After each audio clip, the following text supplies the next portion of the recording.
everyone. My name is Umesh Sachdev, and it's an honor and pleasure to be amongst all of you today. It's a great occasion to talk about data science with all of you practitioners. We as human beings, believe it or not, around the world speak over 6,000 languages and multiple thousand dialects. That's a lot. Let me repeat. Over 6,000 languages around the world, multiple thousand dialects. Now imagine if machines could be taught all of these languages. Imagine a world where machines could talk to us and we could talk to machines just as we talk to our friends and our families. Imagine how easy our lives would be. Imagine how easy would it be to do businesses with enterprises.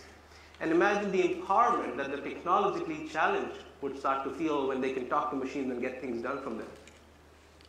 At Uniphore, my team and I, over the last 10 years, have been working in this area. We've been unleashing the power of speech. We are programming machines with artificial intelligence and speech recognition across various languages to not only help machine understand multiple human languages and dialects, but also the nuances such as human emotion, voice modulation, etc. And that's what I'll be talking about today. However, the human speech is far more complex than we perceive it to be.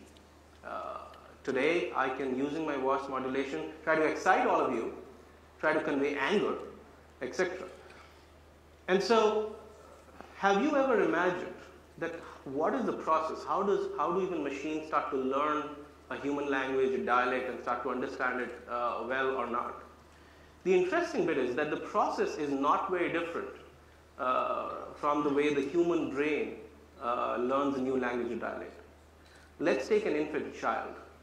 When a child is born in a community, the child's brain is learning a language by the way of audio signals, which represents words and phrases, which then become patterns into meanings and intention. And then bases the feedback on the eye, the brain is beginning to figure out the meaning behind those words. There is no classroom coaching, remember, to an infant child. And the brain, it is said, that can learn up to 7 languages simultaneously in an infant's mind. The fun thing is teaching machines or computers human speech is not a very different process. What we do is we teach it enormous amount of audio data, along with phrases and words, create patterns of what these words represent in terms of meaning, the intention, add emotions, etc., and hopefully add enough data that trends and patterns can be recognizable using machine learning. Now, obviously, in the last few years with artificial intelligence and cloud and algorithms, this has become faster and simpler. And so my team and I at Uniphore have, over the past 10 years, put out speech recognition and artificial intelligence technology together to over 4 million end users. And we've truly unleashed the power of speech. We've had consumers do their banking and insurance applications by speaking to devices in vernacular languages. We've had applications in the healthcare industry, retail industry, etc. But one of the things that has consumed us in the last few months is what will be the future of this? How will your and my life get affected in an era where machines around us are intelligent and are conversational? And if you think about the impact that speech recognition, along with artificial intelligence, will have on our lives, we've kind of distilled this and said there are going to be 3 major areas in which we'll get impacted. And I'm going to talk about all these 3 with hopefully examples and applications, and so that we can learn about them together. So this is an example. This is an example of a friend of mine, Sandeep, who is a middle-income individual living in India. And Sandeep wanted to buy, a few months ago, a life-term insurance plan. And what did Sandeep do? Sandeep called up the call center of one of the insurance companies in India and spoke to a call center representatives.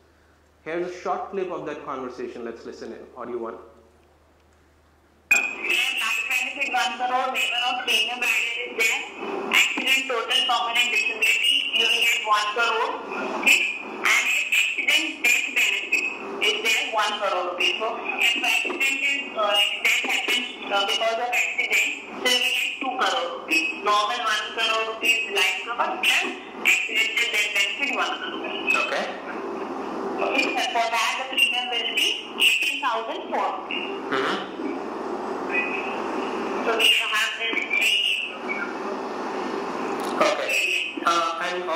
things are, what kind of policies are there? Are they term policies or are they, unit linked? What are these things? So this was a short part of an over 7-minute conversation, a real conversation that happened between my friend and the insurance company. Now, as you notice the process, what was happening is my friend was given relevant options by the call center agent, and my friend was then expected to choose what's relevant to him, etc. Yet, another friend of ours, Pooja, at the same time called a different insurance provider at the same time. And this time, she was able to speak to a call center which was AI powered. And let's look at how that experience was slightly different from the first one. Hi, Pooja. Good morning. How can I help you today? Hi, I would like to get information on life insurance policy. Sure, I can help you with that. What kind of insurance are you looking at? Can you let me know the different products you have under life insurance? We have ULIPs, group life insurance, term life insurance, child plans, and retirement plans. Which one would you like to know about? Term plan is what I would be interested in. Great choice. What would you like to know about the term plan? I would like to know the insurance premium which I would have to pay for this. What is the sum insured that you are looking at? 2 crores. Okay, with the personal information I have of you and for the sum insured mentioned, the premium amount would be $15,000 per annum for a policy term of 30 years. Okay, thanks for the information. Now this was the entire conversation, about a minute. Now, the difference is when human beings make recommendations, when the first call center agent was making recommendation, that was based on obviously the rules and the scripts as defined by the insurance provider, basis the experience and the biases that the human call center agent had. The fun thing is, powered by artificial intelligence, when machines are able to make recommendations, and since morning we've been hearing about recommender systems, etc., they can be based upon hundreds and thousands of parameters. They can be based upon past buying patterns. They can be based upon personal data. They can be based upon what's the going trend of similar middle-income people calling in and which type of package they're doing. And instead of offering multiple options, the machine, in this case powered by speech and artificial intelligence, was able to give a relevant personalized option. This is an example of AI allowing us to do some of the jobs that we as human beings today can do, but to do them better and do them smarter. This is the first kind of impact that, in my opinion, AI and speech recognition would have on all of our lives, which is to be able to do the tasks that we as human beings are already able to do, like we saw in the first clip, a call center agent is able to do, but because the power of data and processing and smarter recommendations provide a better customer experience, allow the customers to choose more relevant products, and allow businesses to sell better, to sell more. So this is the first type of impact. Now, a recent study states that customer experience is going to overtake price and product as the biggest differentiator in reducing customer churn. And so all enterprises everywhere in the world which are investing in digital and technology and self-service options, including kiosks, chat and voice bots, etc., are going after creating this customer experience differentiation with an intention of reducing customer churn. So this is the first area of impact. Now, to talk about the second potential impact that speech recognition and artificial intelligence would again have on your and my lives, this is a category of tasks which again human beings are able to do today, but there's a high chance of human error in these kind of tasks. These can be in the banking and financial services. These can be in areas where, in government, where human beings have to make a discretion and a judgment. And the chance of a human being going wrong could have a massive impact on the transaction. And so to look at this example, again, the field that I'm going to pick is, I started by saying human speech is complex and it's hard, right? There are all sorts of nuances. There's grammar, there's punctuation, there's intonation, there are pauses. I can lay stress on some words, etc. And so this is such a complex form of communication as opposed to a written email or text chat that sometimes we ourselves have miscommunication. We ourselves fail to understand the intent behind this. And so to get a machine to understand this is even harder. one such problem, and only one of them that I'm picking today to drive home this example, where a human brain is capable of doing this, but the chance of human error could be high, is called speaker diarization. Now, some of us are cricket fanatics here, I'm hoping. I certainly am. This country is full of cricket fanatics. Every time you hear a cricket commentary on radio or TV, we hardly ever get to see the commentators on the screen. And just because we've heard these commentators over time, when their voices flip from one to the other, our mind knows that this was the first commentator, this is the second, this is the third, etc. Now, to bring this to life, there's a fun clip of an old match where Mr. Ravi Shastri and Mr. David Lloyd are covering a commentary. So let's play that out, please. That's huge. That is a big E. It's out of here. Ravi, I'm backing this one. I think this is one of the biggest. Into orbit. He could bring it smoke in the clouds, this. Off the bat, it's still in there. We've lost it. There it is again. So what I wanted to pull this out and indicate is, because we've heard Mr. Ravi Shastri and Mr. David Lloyd, at least one of them, far too often, we knew when Mr. Shastri's voice ended and the other commentator's voice started, isn't it? Kind of were able to figure this out. And we take this process for granted. Our brain is tuned to do this, to move from one speaker to the other. Now imagine if you're hearing two voices for the first time, which are not famous commentators, but two voices that you haven't heard. You're hearing their voice clips. And let's say, to add to it, they kind of sound similar. We will take a few moments or minutes before we start to accurately predict who is the one who's speaking. Speaker one, speaker two, etc. Now imagine getting machine to solve this problem, right? When the human brain takes a learning curve. This problem becomes complex in the call center industry. When call centers record calls, and we are all told that call may be recorded for quality and training purposes, and when there's an intention to do analysis on that recording, most of these recordings are on a mono channel. They're not stereo. So in the same audio clip, you have the customer and the agent. And so it's really important to figure out who was the one who said the words. It's not just enough to say what words were spoken. It's important to know who said what to be able to predict what the outcome of the conversation is going about. And this is where speaker diarization as a field of artificial intelligence and speech recognition comes in. And so speaker diarization is the science of identifying the speakers via their unique audio frequency characteristics and other behavioral and physiological characteristics, and forming clusters amongst them. And so machines can then break out between speaker one, speaker two, speaker n, etc. Now think about, again, the call center example. Let's say we are applying speech recognition transcription on top of recorded conversation between the customer and the agent. And the machine picks up that the word thank you was spoken at the end. That's how the call ended, thank you. Now, if it was the agent who said the thank you, he or she is probably following a script and doing their job well. And they're ending with a polite note and thanking the customer to call them. But if it was the customer who said thank you, that could indicate satisfaction on behalf of the customer in this transaction. And so unless we know whether it was the customer or the agent who spoke this, just knowing that thank you was spoken isn't going to be enough.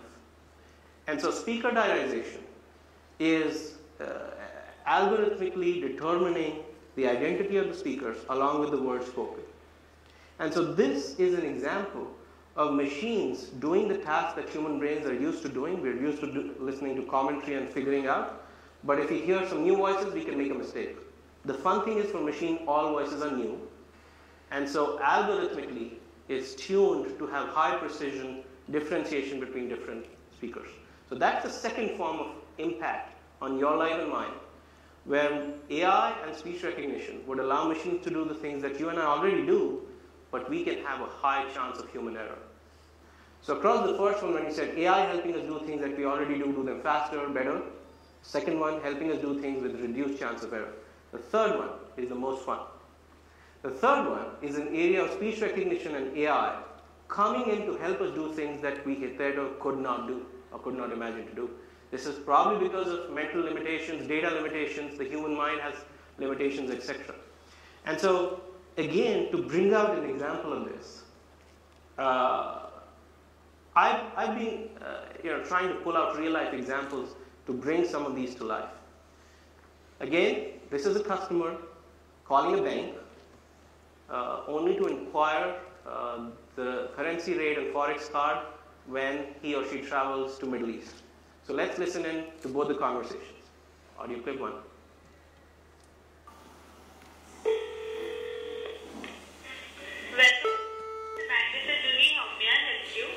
Hi, this is Shankar. I need some information regarding forex cards that you offer. Yes, tell me, what is the query you have regarding your offer, sir? Actually, I'm traveling to the Middle East sometime next week. So I just want to know whether you guys have a currency-specific forex card that is available. No problem. So, which currency you want, sir? Because in the bank there is a 23 currency which is available. Yeah. And if you want that currency which bank don't have, so you can apply forex card. You can load a USD dollar, only one currency, USD dollar, but you can use it any country without any cross-currency charges, sir. Okay, how can I apply for this card? Yeah, visit the branch, carry your passport and the visa, otherwise the ticket copy. Okay. So they will give you the forex card instantly, sir. Okay. Great, fine. Thank you. I'll do that then. Welcome. So I think, what did you observe here? I think in this case, the call center agent, which is a human being, so the customer was speaking to a call center agent who was representing the bank. I think she did a great job at patiently explaining the options of the currency exchange, etc. And she gave very relevant feedback and recommendations for the customer to choose from. Let's play a similar scenario again with a different bank this time. Audio clip number 2. Welcome to bank. I'm Kishore. How can I help you today? I'm traveling next week and need to know about the forex cards. Sure, I can help you with that. May I know which country you are traveling to? I'm traveling to UAE. So, on what currency you want the card in? Can I know more details on the currency that I can buy the card in? Sure. We have two options. You can either have a single currency card, else we have which will be loaded in US dollar, but can be used in any country without cross-currency exchange. Great. I can apply online for this card. Can I apply for it online? Sorry, the forex card can be applied only via your internet banking or by visit branches. Please carry a copy of your visa and passport while you visit the branch. Okay, sure. Thank you. That was very helpful. Customer traveling to Middle East also considering buying a travel care policy. Do you wish to know more information on this? Sure. Can you tell me what the policy is all about? Sure. The policy covers any medical exigencies, loss of baggage, and even covers any delay or cancellation in flights. A very important checklist in your travel plan. Oh, okay. Great. Let me look at this. Let me look into this as well. Sure. Yeah. So again, let's first talk about what was similar in both of these conversations. Both of them, a customer talking to a human call center agent and asking a query, the call center agent giving the relevant options. I think in the first one, the customer experience sounded slightly better, but in the second one, I'd argue that the same amount of information was given. But what was the difference? Did somebody spot the difference? In the second one, as the call was ending, this call center agent pulled out a cross-sell scenario where he said, since you're looking for currency, why don't you even consider a travel insurance since you're traveling overseas? Now, how did that happen? This happened because in the second scenario, an AI-powered speech analytics system is running a real-time algorithm, which is kind of listening into the call, and it spotted how the conversation was going, and as it spotted the conversation is coming to an end, it popped up a recommendation on the agent screen that here's a relevant option. Customers of this type who in the past inquired about forex card not only in the call center but at branches have also shown interest about travel insurance. And so given the profile of the customer who just called, based on their call ID, there's an over 70% chance that if you pitch travel insurance, the customer might take it, right? So this is an example of an AI algorithm and speech recognition working in tandem in real time, looking at millions of data points of what other customers are doing in a similar situation, what this customer has done in the past, etc., and making a recommendation. Now that's humanly impossible for the first call center agent to do without an aid, right? The call center agent can't practically remember all the 1,051 products that the bank offers and then be ready to make a smart recommendation. And this is where, this was an example that I was trying to pull out, where AI and speech recognition are helping us do things that were hitherto hard to do or impossible to do because of limitations of the amount of data that can be processed and the time that it takes to process that kind of data. So I think with this, it's amply clear that your and my life is going to be deeply impacted in the coming years. In various ways, you're beginning to see home speakers and home automation having speech recognition. We're beginning to see our cars have it, etc. These were examples of how consumer to enterprise communication is going to be changing. The first category of AI helping businesses or human beings do some of the jobs that they currently do them better. In the second one, help human beings reduce human error by making smart recommendations or doing diarization and picking up human emotions. And the third one, doing massive amounts of data processing at near real time and doing things that we couldn't do before. Now, this is an untapped data source, the audio recordings. Enterprises around the world, on a single day basis, generate and store 52 million hours of recordings at their call centers. Let me repeat that. Every single day, enterprises around the world record and store 52 million hours. But these are unstructured conversations. There can be no structure to these conversations. These are multilingual. And because it's human speech, for the reasons that I explained with emotion and intent, this is a hard data source, which is why it's untapped. And so the only way in which enterprises can mine this data or harness this data is by the intersection of speech recognition, artificial intelligence, and analytics coming together to either form smart conversational interfaces on the call center or mobile devices, or to do analytics and help the call centers do their job better. Enterprises who've deployed this and who work with us or others are not only able to see the power of artificial intelligence in generating a better customer experience, reducing customer churn, but also dramatically increasing the quality of interactions and therefore increasing business value in terms of sales or churn or risk and collections in the case of banks. So that's all I wanted to talk today. I'm happy to be here. I'll be open to taking some questions today. Thank you very much.